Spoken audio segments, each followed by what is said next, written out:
Subscribe कीजिए सेविसर academy को और प्रेस कीजिए bell icon for more updates. दोस्तों, आज का जो ज्ञान वार्तालाप है वो आपके लिए खास रूप से बहुत ही महत्वपूर्ण, ऐसे तो हर एक ज्ञान वार्तालाप बहुत ही महत्वपूर्ण है ही है, ये उसमें से भी एक विशेष है जो आपको अपने जीवन में लागू भी करना है और उसे हर तरफ से ध्यान में भी रखना है। जो वास्तविकता या ज्ञान वार्तालाप आपसे मैं बोलने जा रहा हूँ वो वाक्य ये है, यदि आप आर्थिक रूप से अनुशासित नहीं हैं और आपके पास धैर्य नहीं है तो बाजार आपको दंडित करेगा। यदि आप आर्थिक रूप से अनुशासित हैं और धैर्य रखते हैं तो बाजार आपको लाभ और अच्छे धन से पुरस्कृत करेगा। अब इस बात को दोस्तों, हाँ, if you are not financially discipline and don't have patience, market will punish you. If you are financially disciplined and have patience, market will reward you with profit and good wealth. So, पहले तो दोस्तों इसे एक सरल रूप में, पहले ये थोड़ा सा वाक्य बड़ा है लेकिन इस बड़े में भी बहुत बड़ी बात छिपी हुई है जिसे आपको अच्छे से और सरल शब्दों में समझना है। पहली बात ये आपको जानना है कि फाइनेंशियल डिसिप्लिन या आर्थिक रूप से अनुशासित विषय क्या है। दोस्तों, फाइनेंशियल डिसिप्लिन या आर्थिक रूप से अनुशासित होना का सरल शब्दों में अर्थ यही है कि आप अपने अनावश्यक खर्चों को कम करें या न करें और बचत के साधन को बढ़ाएं। और बचत के साधन को के माध्यम से जो बढ़ोतरी आप करते हैं उसमें से इन्वेस्टमेंट करने का साधन बनाए। ये होता है फाइनेंशियल डिसिप्लिन या आर्थिक रूप से अनुशासित होना, जिसमें आप अनावश्यक खर्च बिल्कुल नहीं करते हैं, बचत के माध्यम को बढ़ाते हैं और उसी माध्यम को बढ़ाकर आप निवेश करने का भी माध्यम बनाते हैं। ये हुआ आपका आर्थिक रूप से अनुशासित होना। तो उसी हिसाब से दोस्तों, जब ये पहला लाइन, जो पहला वाक्य है कि यदि आप आर्थिक रूप से अनुशासित नहीं हैं और आपके पास धैर्य नहीं है तो बाजार आपको दंडित करेगा। यहाँ दंडित करने का मतलब क्या है दोस्तों, थोड़ा सा अलंकार वाला बात भी से आ जाता है। दंडित करने का मतलब है कि दोस्तों, अगर आप अनुशासित नहीं हैं बाजार में और आप में धैर्य नहीं है तो आप लॉस करेंगे। मार्केट आपको दंडित करेगा लॉस के रूप में। अब आप पूछेंगे वो कैसे सर? सरल शब्दों में दोस्तों, अगर आप बिगिनर हैं, मार्केट में चारों तरफ देखते हैं लोग बहुत फास्ट स्टॉक मार्केट में पैसा बनता है या बनता है लोगों का, ऐसा समझकर आप मार्केट में फ्यूचर एंड ऑप्शन में ट्रेडिंग करना शुरू कर दिए और आप बिगिनर्स हैं, आपके पास कुछ पैसे का साधन है, कुछ बात विषय है और आप कूद पड़े। मैं तो कहूँगा आप कूद पड़े आग के अंदर। आग में कूदेंगे तो शरीर तो जलेगा ही। तो ले दे के जब जिस चीज़ का आपको ज्ञान नहीं है, जिसका आपको कंप्लीट नॉलेज नहीं है, यहाँ वहाँ की बातें सुनकर कि भाई यहाँ लाखों करोड़ों रुपया बनता है, उससे आकर्षित होकर आपने बड़े पैमाने पे कोई नंबर ऑफ लॉट्स खरीद लिए, एक साथ आपने कॉल ले लिया या पुट ले लिया, जो भी आपने किया। और मार्केट तो बाय नेचर मर्कुलियर है, मैं कहीं ये वाक्य भी कहा हूँ, अस्थिर रहता है।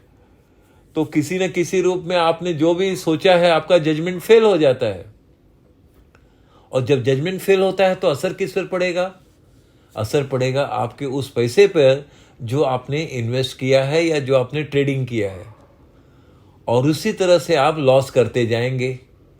अब जब लॉस करते जाते हैं तो दोस्तों वहाँ पर मनोवैज्ञानिक दबाव आने लगता है और मन में बदले की ये भावना होती है कि जो लॉस किया है उसको कैसे न कैसे मैं प्रॉफिट में कन्वर्ट करूं, हानि को लाभ में कन्वर्ट किया जाए। यानी मैं हानि को अपने किसी न किसी तरीके से मैं उसे लाभ में परिवर्तन ला ही दूंगा। ये जो एटीट्यूड होता है, ये सोचने का जो ढंग होता है, उसमें आप और लॉस करते जाते हैं। लॉस पे लॉस, लॉस पे लॉस, और आपका पोजीशन और ज़्यादा, आप ज़्यादा से ज़्यादा पोजीशन लेते गए, ज़्यादा से ज़्यादा ओवर ट्रेडिंग करते गए और एक तरह से चक्रव्यूह में अभिमन्यु बन गए। जैसे चक्रव्यूह में अभिमन्यु फंस कर जीवन समाप्त हो गया, बस उसी तरह से यहाँ पर लोगों का पैसा बाद विषय हाईली डैमेज हो जाता है। और उसके फलस्वरूप होता क्या है कि आप सब कुछ खो बैठते हैं। आपका जो ये फाइनेंशियल डिसिप्लिन न होने के कारण आपका जो भी बचत है, जो भी माध्यम है, जो भी पैसा है, इनकम जो आपने कुछ कमाया, कुछ पैसा बनाया, वो ये सब ट्रेडिंग में, ओवर ट्रेडिंग में सब कुछ खो बैठते हैं। और अल्टीमेटली फिर दोष किसको देते हैं? स्टॉक मार्केट को। तो कहने का अर्थ है कि दोषी तो आप ही हुए ना, कि आपने इस तरह से कदम उठाया, वहाँ पर कोई डिसिप्लिन नहीं, कोई कंट्रोल नहीं, और आपने सोचा चलो और पैसा बन जाएगा, चलो ये थोड़ा लॉस है, इस लॉस को हम कवर कर लेंगे। उस लॉस को कवर करने के चक्कर में आपने और ज़्यादा लॉस कर दिया। और धीरे धीरे इससे क्या होगा कि आप संपूर्ण रूप से जो मार्केट में ट्रस्ट है वो खो बैठते हैं। और फिर एक दिन ऐसा आता है कि आप सोचते हैं कि ये मैंने क्या किया, और पश्चाताप का ही बात विषय बनता है। दोस्तों, जीवन में एक चीज़ हमेशा याद रखिए, आप जितना भी ट्रेडिंग करेंगे या कुछ भी आप पोजीशन बड़ा लें या कुछ भी लें, तब तक ही ले सकते हैं ना कि जहाँ तक आपके पास पैसा है। अगर वो पैसा समाप्त होता है या वो जीरो बैलेंस में चला जाएगा, तब आप क्या करेंगे? पहले वो सोचिए, आप पहले उसका कैलकुलेशन करिए, पहले वो गणित लगाइए कि जब तक पैसा है तब तक तो आप उसमें खेल रहे हैं, कूद रहे हैं, और भावना अलग ही बह रही है। लेकिन जिस दिन वो समाप्त हो जाएगा, नहीं रहेगा, तब आप क्या करेंगे?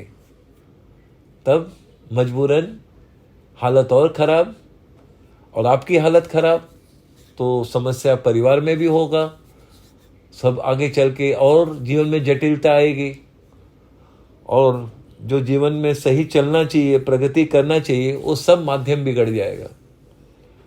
तो कुल मिला के इससे आप अपने आप को ही दंडित कर रहे हैं।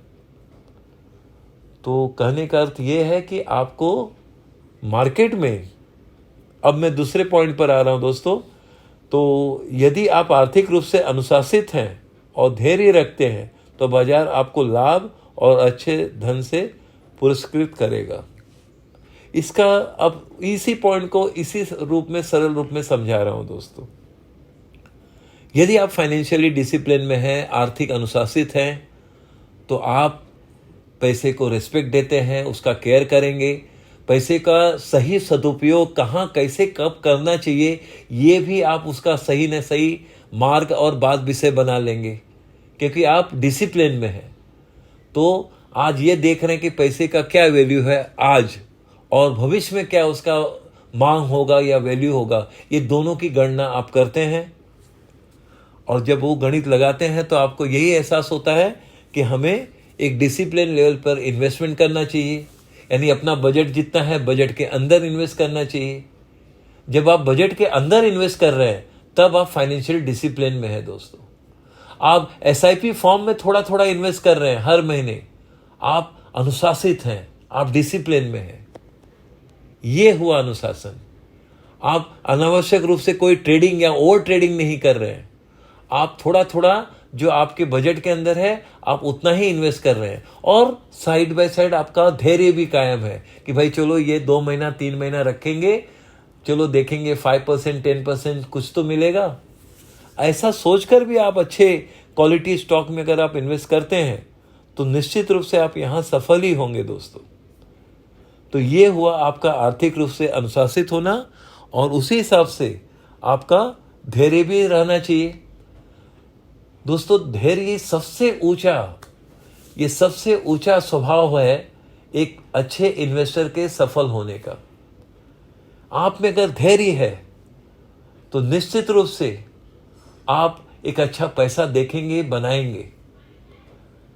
मैंने कुछ महीने पहले या साल भर, मुझे जहां तक याद है, ध्यान है कि मैंने अपना माय फर्स्ट मल्टीबैगर स्टॉक के बारे में मैंने अपना वीडियो बनाया था।